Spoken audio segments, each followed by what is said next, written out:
hoy como invitado a Raúl Félix, quien nos va a más o menos dibujar cómo le está viendo el panorama, las perspectivas de la economía mundial en estos momentos en que finaliza el año con un fuerte crecimiento y recuperación de la economía global, pero todo el mundo preocupado con los niveles de inflación, donde ya incluso el calificativo de transitorio ha sido engavetado y comienza a percibirse de que tenemos un problema un poco más serio y que va a ser necesario un cambio en la pose de los bancos centrales, no solo de Occidente, sino de las economías emergentes.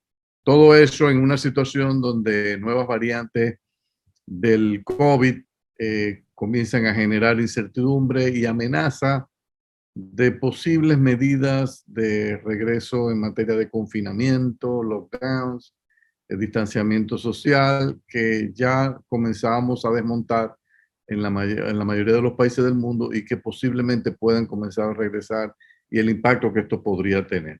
Raúl, cuéntanos, ¿cómo tú estás viendo la situación global con todos estos nuevos desarrollos? Buenos días a todos.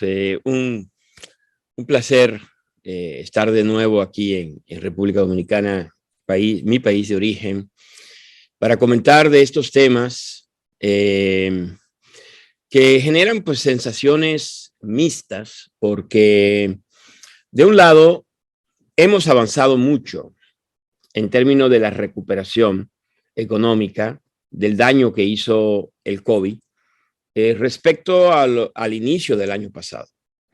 Pero cuando parece que todo iba en vías de solucionarse, pues aparecen nuevas variantes, mutaciones del virus, que en el caso particular de la última mutación de la que tenemos noticia, originada en Sudáfrica, existe la posibilidad teórica hasta el momento de que sea capaz de escapar de los anticuerpos generados naturalmente o inducidos por las vacunas. La realidad es que no sabemos, no tenemos la ciencia, los que se dedican a esto, no tienen estudios, muestras suficientemente grandes para discriminar hipótesis. Entonces, los mercados, los agentes económicos, odiamos la incertidumbre, el no saber exactamente qué puede pasar. Si ocurriera el escenario peor, que es que el virus escapa de la protección de las vacunas. No es el más probable, no lo sabemos, pero suponiendo que ocurriera el peor escenario, sí habría la necesidad de volver a introducir medidas de distanciamiento social, físicas, cerrar actividades económicas que apenas estaban abriendo, y sin duda la economía mundial y República Dominicana resentirían una caída en la actividad económica.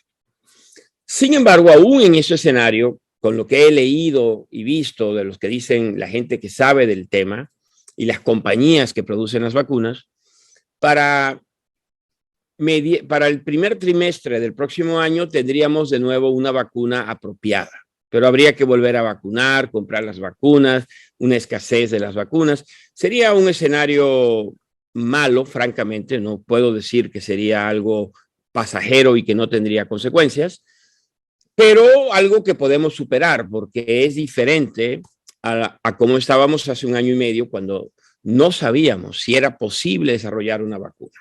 Entonces, yo lo vería como hemos dado 2 pasos adelante, ahora vamos un paso para atrás en el peor escenario. Sin embargo, si la vacuna sí es efectiva, tal vez menos efectiva que contra otras variantes, pero efectiva, pues el daño que nos pudiera hacer realmente sería menor. Y creo que la recuperación continuaría. Entonces, aquí viene el otro tema que mencionaste en tu introducción, la inflación. Son 2 temas que se retroalimentan en el corto plazo, pero que a mediano plazo van en dirección contraria. Porque si realmente sucediera el worst case escenario, la inflación es de lo menos que nos tenemos que preocupar. Lo que nos tendríamos que preocupar es, de nuevo, en mantener el nivel de demanda agregada, en mantener el nivel de empleo Y bueno, sin duda, volverán a aparecer nuevas disrupciones por el lado de la oferta y posiblemente en el corto plazo escenarios de inflación adicional. Y los neuróticos del tema hablarán de la estanflación de los 70s y nos dirían que ese es nuestro futuro, estancamiento persistente e inflación alta. No creo que vaya, y de adelanto que no creo que ese es el escenario al que estábamos moviendo. O sea, el escenario de los años 70 es muy diferente del escenario que vivimos actualmente, pero puede ser que se parezca si tuviéramos una contracción económica provocada por este brote de COVID. Ahora, supongamos que no es el caso, que con dificultades continuamos creciendo. Y entonces nos podrían, los bancos centrales, los policy makers, los analistas, nos tendríamos que concentrar en la situación actual de la inflación y qué hacer con la inflación. Aunque Powell, en su reciente testimonio en el Congreso, habló de que la caracterización de la inflación como transitoria es posiblemente inapropiada en este momento. Y aunque el Fed comenzó ya a reducir el tamaño de los estímulos y anunció, porque creo que ese fue el anuncio de Powell, que esta reducción del tamaño de los estímulos va a continuar. Seguramente en la reunión que resta del año de diciembre, el Comité de Mercados Abiertos de la Reserva Federal discutirá el tema. No es una buena noticia para ellos tener que discutir este tema de reducir estímulo cuando no se sabe exactamente el alcance y la magnitud del reto económico que significa la nueva variante de COVID. Pero así de difícil es el trabajo de los analistas. Así de difícil es el trabajo de los bancos centrales. Nunca tienes suficiente información ni completa información para tomar estas decisiones. En mi opinión, la inflación sí todavía sigue teniendo un carácter transitorio. De hecho, siempre es transitoria, porque de una manera u otra, los bancos centrales que tienen mandatos de objetivos de inflación le pondrán orden al tema. O sea, no es cierto que la inflación se va a ir a 2 dígitos o a un dígito alto para siempre. Eso no va a ocurrir. No, eso no. Porque los bancos centrales y los bancos centrales de los países desarrollados tienen los instrumentos para poner el orden. Si el Federal Reserve, el Banco Central Europeo, quiere que la inflación regrese a 2%, tiene la herramienta para hacerlo. El punto de la herramienta es que es una herramienta que puede hacer daño colateral, ¿no? Es como se ha dicho muchas veces y me parece apropiado, la política monetaria es como una bola de metal que se usa para destruir edificios. Sí, los destruye, los pone planos, pero hace mucho daño. Es decir, no lo puedes usar para destruir solamente unos cuantos metros cuadrados. Entonces, el tema para mí de la inflación, de la política monetaria, no es cuestionar de si el Banco Central puede o no puede. Creo que los bancos centrales han demostrado que pueden y tienen la voluntad para controlar la inflación. El punto es, si usas esas herramientas poderosas, aumento en las tasas de interés, restricción de la liquidez, cuando todavía la economía no se ha recuperado. Porque entonces, Andy, lo que puede ocurrir es lo que los economistas llaman hystéresis. O sea, la razón por la cual los bancos centrales han mantenido esta política y han tolerado la inflación es para darle tiempo a la economía de recuperarse del daño que provocó el COVID, en términos de empleo, en términos de capacidades perdidas, en términos de bienestar. Si ahorita fuera necesario frenar súbitamente la demanda agregada a través de un ajuste de la política monetaria, pues el COVID va a dejar un legado de pobreza y de pérdida de bienestar. Entonces, eso es lo que hay que calibrar. Y yo soy partidario de que no hay necesidad de hacer un paro súbito. Lo que hay que ir es adecuando es como un barco. O sea, la política monetaria es como manejar un barco. No puedes doblar cuando llegas a la esquina. tienes que comenzar a doblar kilómetros antes. Antes sí. La economía americana y, por cierto, la economía dominicana ya han alcanzado niveles de Producto Interno Bruto similares a los que habían antes del COVID. Sin embargo, venimos de 2 años de producto potencial que se ha perdido. Entonces, creo que ya no se justifica una política súper, hiper expansiva, pero creo que se necesita ir adecuando esos controles, ir comenzando a reducir. La palabra de tempering es adecuada para eso, porque el próximo año, al menos que el virus diga otra cosa, Estados Unidos ya estará montado sobre la trayectoria de largo plazo. Entonces, yo creo que la discusión es sobre la gradualidad, qué tanto es tantito, decimos en México, pero sí, al menos que el virus lance una nueva contracción global, creo que el terreno de la Fed y de otros bancos centrales y de nuestro Banco Central aquí en República Dominicana es ir retirando gradualmente los estímulos, buscando hacer el menor daño posible a la actividad económica. Yo te quería preguntar, o sea, no hay duda de que en el escenario, digamos, ojalá fuese el previsible, el más realista, que las vacunas actuales puedan más o menos lidiar, aunque con menor efectividad, frente a la nueva variante. Frente a ese escenario, uno no percibe muchos problemas de manejo por parte de la autoridad monetaria después de la fuerte política expansiva que ejecutaron. O sea, tienen cierto margen para ir desmontando gradualmente sin que la economía y el empleo sufran.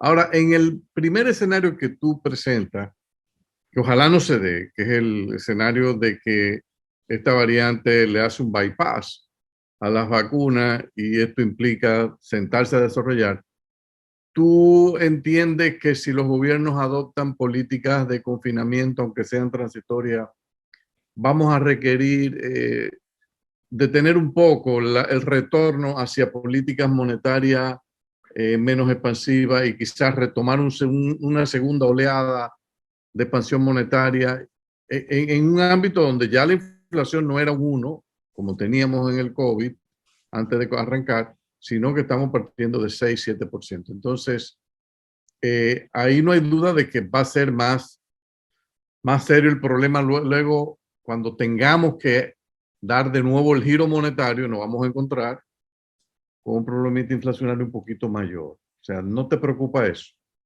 Me preocupa muchísimo, porque estaríamos eligiendo entre malo y malo. Sin duda, me preocupa mucho y me parece que el símil, tú y yo, Andy, somos bastante viejos para haber visto una película muy famosa ya décadas atrás y sus secuelas que se llamaba Tiburón, ¿no? Sí. Cuando parecía que ya todo se acababa y la gente de repente playa, ¿no? Aparecía, volvían los tiburones. Sí, sí. Entonces, este COVID, esta versión es como el tiburón de esa película. Yo, bueno, no puedo decir nada racional porque no lo sé. Espero que no sea la variante mala, pero si lo es, las opciones son claras. O sea, no se puede decir que vamos a salir sin ningún costo. El uso de las herramientas macroeconómicas, más en los países emergentes que en los países desarrollados, sin duda van a enfrentar límites en su capacidad para poder compensar el daño.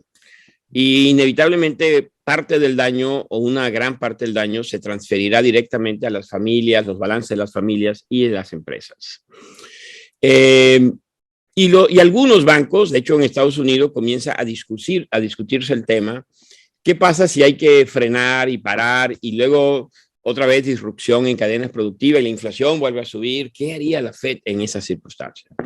¿Subiría porque ya la inflación en el imaginario popular se ha vuelto el principal problema?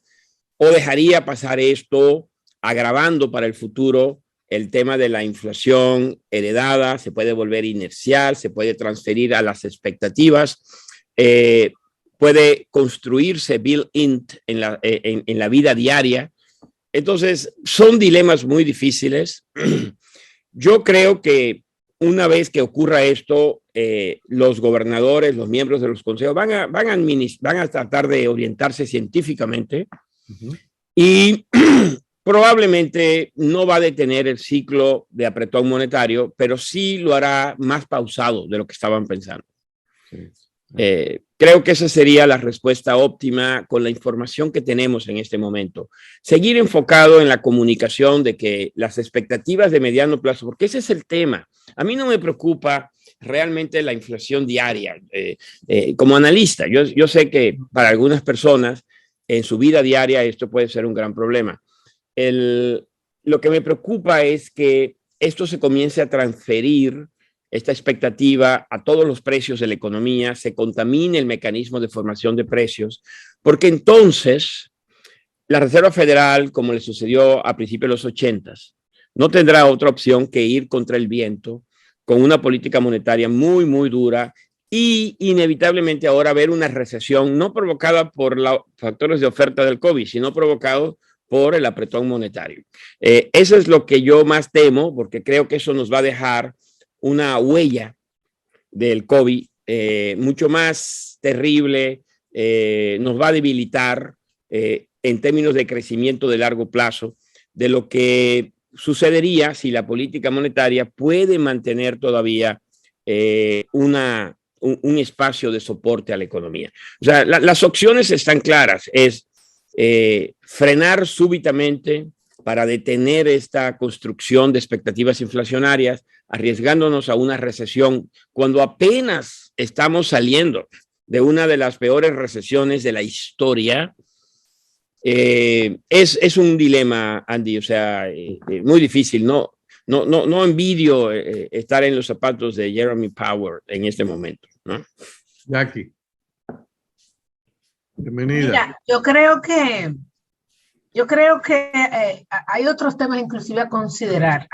Algo que estamos viendo en Estados Unidos es la dinámica del empleo en esta coyuntura y por temas que van más allá de política, de la recuperación o de la mano de obra a aumentar su participación en el mercado laboral.